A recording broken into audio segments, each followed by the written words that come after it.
Hey everyone, it's Alex, and today I decided to film a video about all the books that I have ever DNF'd. And when I say ever, I mostly mean like the last 6 years or so, or like 8 years. However long I've been on Goodreads, because I marked the books that I DNF on Goodreads. And I wanted to make this video because I don't DNF a lot of books. I have 8, which 8 in however many years is not a lot.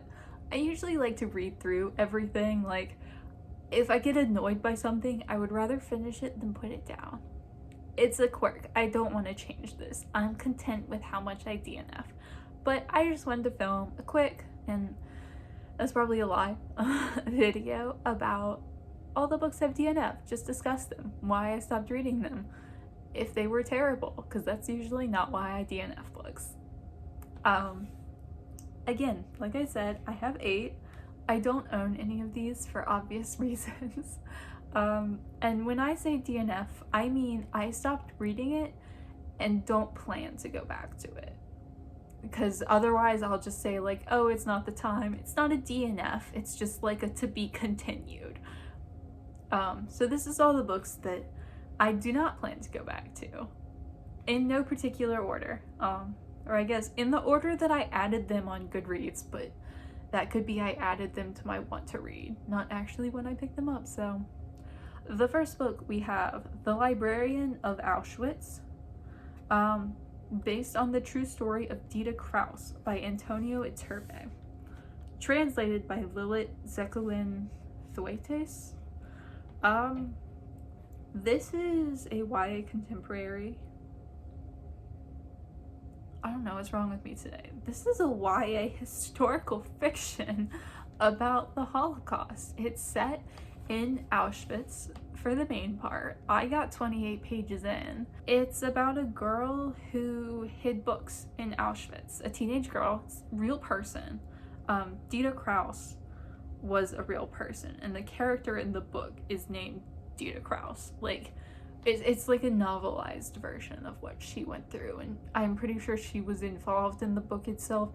It sounds like something I would be interested in, but I got 28 pages in over the course of 3 months and just could not force myself to pick it up. I just couldn't. Like, it shouldn't have been that hard. It's the YA. YA is usually really easy and quick for me to get through. This one, just like, I never wanted to pick it up, and after 3 months I was like, I'm not going to pick this up, so I returned the book to the library and just DNF'd it. I think my biggest issue was the writing style. It's told in present tense, third person, but it had that weird kind of like distance. Like, you weren't like in a character's head, you were kind of like looking down from above and like seeing like everything that was going on, like they were puppets or something. Like, it felt really weird. I don't love present tense in general, so like I think that was half the reason. I just wasn't in the mood. I don't know. I read the quick preview, which is how I remember that writing style now, and I was like, oh yeah, I didn't like this. It just had a weird distance from the story, and it didn't make me want to read it. And I was kind of bothered by like the novelized aspect of it. Like, Dita Kraus seemed interesting, and I would have rather just read nonfiction about her. Like, she was a real person. She really did things. I would have rather read a nonfiction book than read this book and spent the whole time wondering what was real and what was fictionalized. So yeah, like, I wouldn't say it was bad. Like, I was 28 pages in. I can't tell you it was bad or not, but it wasn't one that I was like, I'm not in the mood, I'll come back to later. It was kind of just like, I'm done, and I'm gonna stay done. I know it was very popular on BookTube. I think I was trying to read it for like either a read along or like a book club or something, and I could not make myself pick that one up. The second book I have on here is Asking for It by Louise O'Neill. This is a YA contemporary, lots of YA weirdly enough, about a young girl, teenage girl, who goes to a party and I assume is sexually assaulted. She's 18 years old, beautiful, happy, confident, goes to a party, is sexually assaulted, and I think the point of the book was that she was an unpleasant person. She was like a bully, she treated people badly, she gets sexually assaulted, and I think it was intended to like make you question like blaming the victim, and like how even if you're like a terrible person sometimes, like you still don't deserve that, like you're still not asking for it, I think was the point of the book. But what it actually wound up doing was just making me irritated at the main character. Like, not in that you deserve bad things to happen to you way, but just in a I don't want to read about you anymore way. I'm not even entirely certain I got up to the sexual assault. I was so irritated by her. I also perhaps didn't enjoy the writing style. Can't really comment too much on that because there wasn't a preview available for this book, so I couldn't like skim the first 2 pages like I did with the Librarian of Auschwitz. But it was just the kind of thing where like I think it was confronting things that I wasn't really caring about or that I've seen done in like better books, and I was just at the point where like I see what you're doing, I understand why you're doing it, but I'm not being affected by it. I'm not kind of into this overall story or the characters. And maybe I just needed to read further to get into it, but I was so annoyed. Like, when I'm that annoyed by a book and I put it down, the likelihood of me coming back is next to nothing. I didn't enjoy it. I know people have had negative reviews for some other Louise O'Neill books. I remember a lot of people read The Surface Breaks for like a readathon or a read-along or something like years ago, and I remember pretty much everyone hated it. It was supposed to be a feminist retelling of The Little Mermaid, but I think people were saying like she missed the mark, and I kind of feel like she missed the mark on this one, or like I was feeling that way, and then I stopped reading. Yeah, this didn't really make me excited to read anything else by Louise O'Neill, which like I can't say this book was bad. I don't even remember how far I got into it, but the main character was annoying. I didn't want to read about her. I'm sorry she got sexually assaulted. She did not deserve that, obviously, but I don't know, I didn't enjoy the book. A History of Glitter and Blood by Hannah Moskowitz. She is an author that I loved. She wrote Not Otherwise Specified about a teenage girl with an eating disorder. That was a YA contemporary, and I loved that so much. Like, it's one of my favorite YA books. If you like YA contemporaries, I 100% recommend going to read that because it was great. Her other books have been kind of like to me. Like, I love Not Otherwise Specified, but most of them fall kind of short, I feel like, for me anyway. And this was not a YA contemporary. This is a fantasy book about fairies. And there's like a fairy war going on, and the fairies are immortal, but like they can be destroyed kind of. Like, if you chop them up, they still live. Like, you put them in a blender, you can blend them and they're like still alive in like the dust particles. And it was like weird, and not in like a bad way, but in a like not for me way. And I maybe could have forced myself through this book, but I was really sick when I read it. This was years and years ago. I was really sick when I read it, and I just remember like being sick and lying there and not wanting to read this book, and like months went by and I still hadn't gone back to it, and I wasn't going to. Like, it was so weird. There was like a fairy war going on, and like they're like dwarves that are fighting the fairies, and like the fairies are either powerful or I don't know. And the whole thing was about like family and love and war, and it was supposed to be like this beautiful commentary, and like I just couldn't do it. Like, just the book itself was too weird for me. And like, that's not a criticism of the book, that's just like my personal taste. Like, I never would have picked up this book had it not been written by Hannah Moskowitz, which is my fault. I shouldn't pick up a book that sounds entirely not my kind of thing. But it's the kind of thing where I'm like, I want someone else to read it so I can hear their thoughts and kind of like have feelings about this book by proxy. I just don't think I could ever read it myself. I don't know. It's one of those things, like, I want to love this author, but I just can't. But she did write Not Otherwise Specified, and I will always love her for that. Then we have a thriller by one of my most read thriller authors, Say Goodbye by Lisa Gardner. This is the 6th book in the Quincy and Rainey series, which is like, I think, an FBI agent series. It's one of her earlier series, so I've not read all of those books. I do vaguely remember Quincy and Rainey though. The reason I DNF'd this book was not because it was bad. It was a thriller. It was set up to be fine. The problem with this book was that it was about spiders. The serial killer in it was killing sex workers, I think. I don't remember. He was killing somebody, and he was using spiders and obsessed by spiders, and I'm gonna stop saying the word because it's freaking me out, but like, there was a lot. Like, it was constant, and there was a fact about them at the beginning of every chapter, and I think I got to chapter 3 and I just like slammed the book shut and was like, nope, I can't. I tried. I don't do spiders. I just can't, and I think the fact that I even tried to read this book says a lot about like how badly I wanted to read every single Lisa Gardner book, but I couldn't.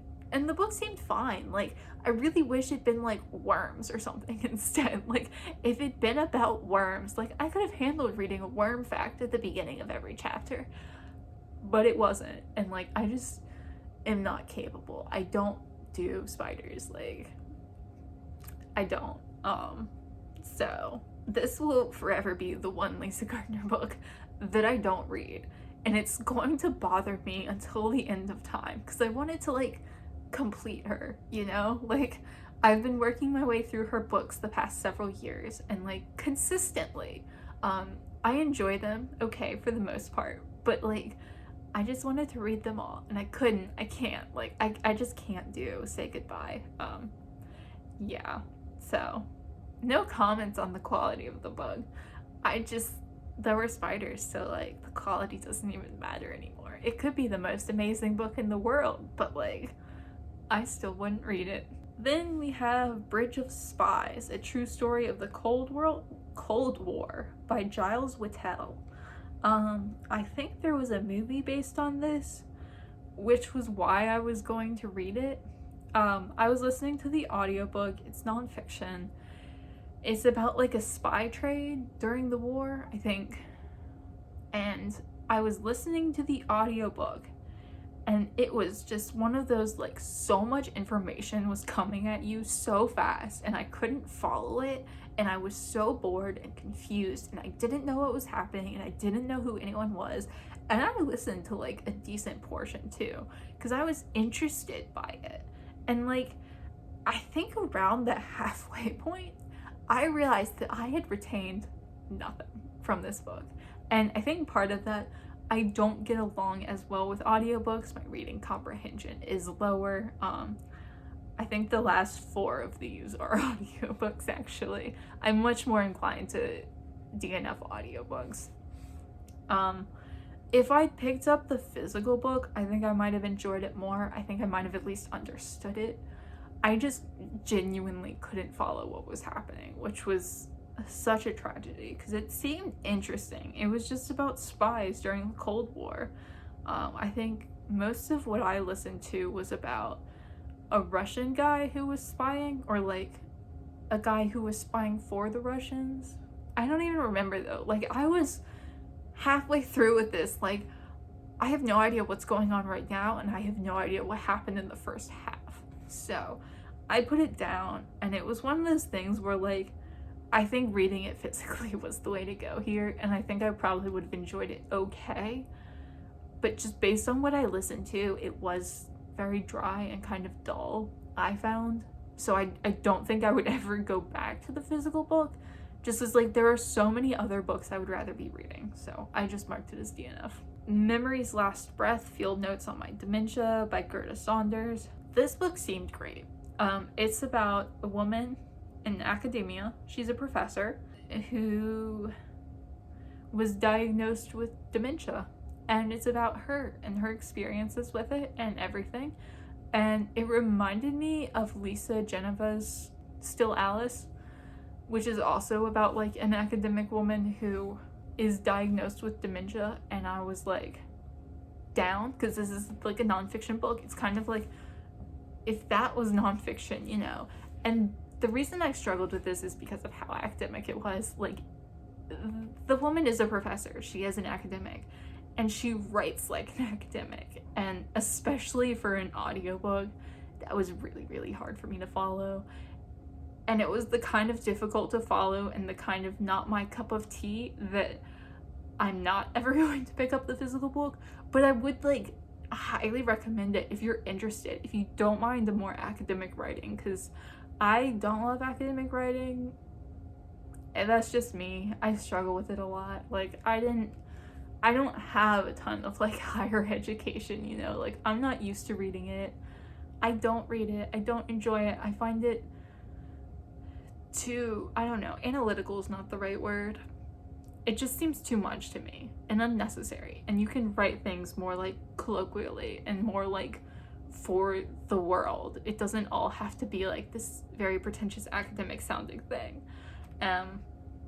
But yeah, I probably again would have been able to follow this along more had I been physically reading it, but it was so academic and so difficult for me that I don't think I would want to go back and try it upon rereading. But again, it was very interesting. It seemed very well done.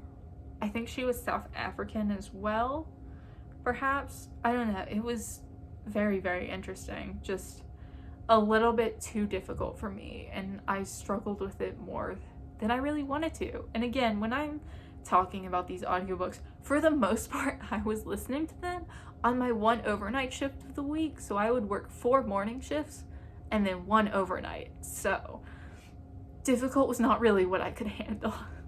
Maybe it would have been like perfectly fine had I been reading a physical copy during the day. But like whenever I'm reviewing books, I'm reviewing my experience with the book, which is all this is. Then I have Monkey Mind, a memoir of anxiety by Daniel B. Smith. This is a memoir of a dude with anxiety, and I was down because like I also have anxiety. I was interested to read about it, and the problem here was it's a funny memoir. It's supposed to be humorous and make you laugh, and I don't frequently get humor in books. I just don't find them funny. I don't know what to say to that, because I think I'm a pretty funny person. I make people laugh, mostly at me, but they're still laughing. But I get humor in other things. It's just like in books, humor kind of just like passes me by. I'm like, I understand what the joke is supposed to be, but it's not funny. Like, you're not funny. And it's just, I thought listening to the audiobook would like, maybe like hearing the inflection would make it easier. I just didn't find it funny. And it's really hard to get through a memoir that you don't find funny, when like that's the entire point. I found him really annoying. I don't really have anything negative to say about this book. I just didn't find it funny. And you can't read a funny book when you don't get along with the sense of humor. So yeah. The last thing I have to talk about is Stray by Stephanie Danler. I actually had thoughts on this book when I read it like 2 years ago. I got decently into this book. Not like, this was not one of my I read 30 pages and gave up, but I feel like I got at least halfway, maybe further. And this reminded me of Wild by Cheryl Strayed, which irritated me so much. I hated Wild. I hated Cheryl Strayed. I hated her personality. She was like the most annoying human being. Like, I could not stand that book. And this reminded me of that. So I suppose if you like Wild, I would recommend Stray by Stephanie Danler. I'm trying to remember, what was this book about? Upon reading the synopsis, I still have no idea what this book was about. But I think when I was reading it, the synopsis I read kind of implied it was about her relationship with her father. And I think I got about halfway through and the father had like just barely been introduced. And I was so annoyed because like I was kind of reading it because it had implied it was about her relationship with her father, and I was kind of interested in that because her father was like a meth addict who'd abandoned the family, and like it had implied that was what the book was about. And I think it was not about that. It was about her. And I was annoyed. This was one of those books that like I have negative feelings about this. Most of these are like not for me, not in the mood, too academic, whatever. This I was like, this sucks. I cannot suffer through like the final like 40% of this book, because I'm pretty sure I got more than halfway. I just listened to it forever and I was like, would you get to the point? Would you have a thought that's not about yourself? Like, she annoyed me so much. So I DNF'd that. That's the only book on here that I'm like, I have negative feelings about. So 1 out of 8, not bad. The rest of them, just not my thing. And Say Goodbye, I'm still sad about. Like, how dare you write a book about spiders when I'm trying to read all of your books? It's like, it felt like a personal attack, to be perfectly honest. I'm still not quite over that. But these are the 8 books that I have DNF'd in the past however many years since I started Goodreads. There were probably not that many before that, because like I said, I'm the kind of person who reads everything she starts. I just can't put books down. It bothers me. So let me know down below how many books you DNF, if you DNF a lot, because I know a lot of people do. And let me know if you've read any of these. As always, thank you so much for watching, and I will see y'all again soon.